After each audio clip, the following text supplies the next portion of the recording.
Are you sick of seeing over-the-top swing instruction videos? There are so many of them out there. There's a lot of verbiage on there. There's a lot of good ideas. However, you may still be struggling with this. And the reason is we can get these quick fixes that'll work for a little bit, but we don't build a foundation of making sure that we build a habit of not coming over the top. Now, in this lesson, I want to give you just the ultimate over-the-top fix. It literally guarantees that you won't come over the top if you execute what we're going to be talking about, of course. But the other thing this is great for, it is going to give you something in the future as a tool to use if you do start getting over the top, and you can snap out of it immediately. So what that thing is we are going to talk about the dynamics of what coming over the top is, just real quick. So if we draw a plane line up through the hosel of the club, up through the base of the elbow. That's going to be our plane line.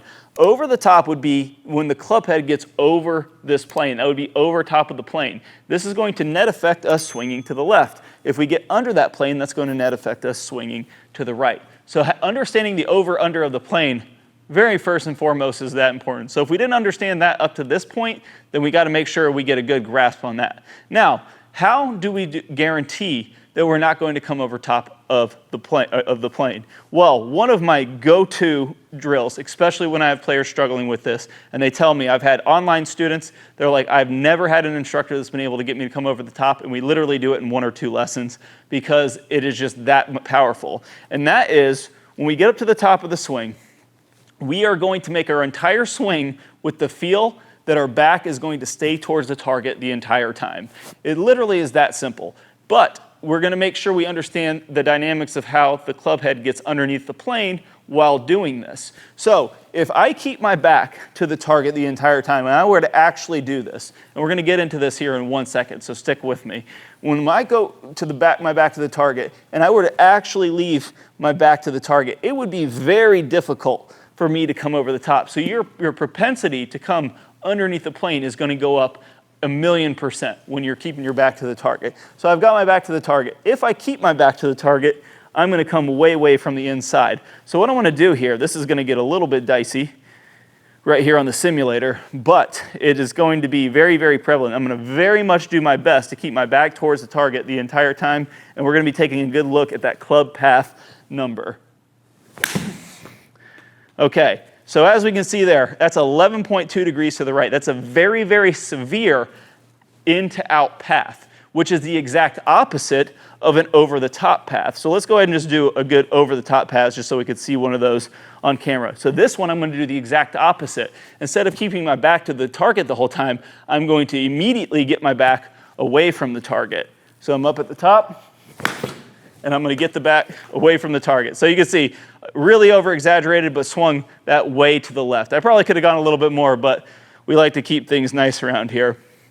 Anyways, keeping the back to the target is going to do 2 things. It's going to make it much easier to feel coming from the inside. Secondly, it's going to put an obstruction in our way. It's going to make us have to swing into out, because to try to swing over the top, we're going to be in our own way. We cannot actually swing over the top unless we get out of our own way. So this is going to be the first thing. The second thing is when you're swinging somewhat normal, so I'm going to need you to use just a little bit of common sense when you start utilizing this feel. When you start swinging a little bit, well, just kind of a normal swing with the feel of keeping your back to the target, your back won't actually stay towards the target.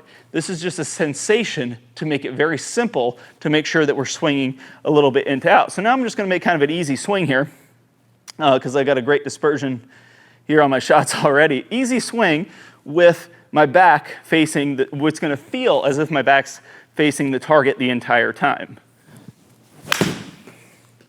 Okay, so there we can see I felt like my back was facing the target the entire time, 7.9 to the right. So that's a little bit more in to out than I want to, but it's guaranteeing that I'm not coming over the top. But as you can see from the swing, I didn't come over the top at all. I got a pretty good hit on the ball, pretty good direction, and that's the main thing. Once we can get that club head underneath the plane, then we can start squaring this up and hitting at our target.